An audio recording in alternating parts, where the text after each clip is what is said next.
রাজধানী ঢাকা সহ দেশের ১৩ জেলার উপর দিয়ে আজ দুপুরের মধ্যেই ঘণ্টায় সর্বোচ্চ ৬০ কিলোমিটার বেগে ঝোড়ো হাওয়া বয়ে যেতে পারে বলে জানিয়েছে আবহাওয়া অধিদপ্তর।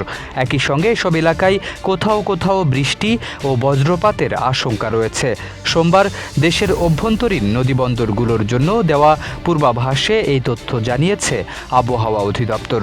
পূর্বাভাসে বলা হয়েছে, রাজশাহী, পাবনা, ঢাকা, ফরিদপুর, যশোর, কুষ্টিয়া, খুলনা, বরিশাল, পটুয়াখালী, নোয়াখালী, কুমিল্লা, চট্টগ্রাম ও কক্সবাজার অঞ্চলের ওপর দিয়ে দক্ষিণ ও দক্ষিণ পূর্ব দিক থেকে ঘণ্টায় ৪৫ থেকে ৬০ কিলোমিটার বেগে অস্থায়ীভাবে দমকা অথবা ঝোড়ো হাওয়া বয়ে যেতে পারে।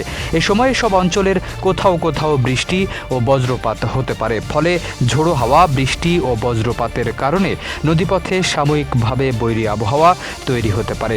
সম্ভাব্য বৈরী আবহাওয়ার কথা বিবেচনায় নিয়ে রাজশাহী, পাবনা, ঢাকা, ফরিদপুর, যশোর, কুষ্টিয়া, খুলনা, বরিশাল, পটুয়াখালী, নোয়াখালী, কুমিল্লা, চট্টগ্রাম ও কক্সবাজারের নদীবন্দরগুলোকে ১ নম্বর সতর্কতা সংকেত দেখাতে বলা হয়েছে।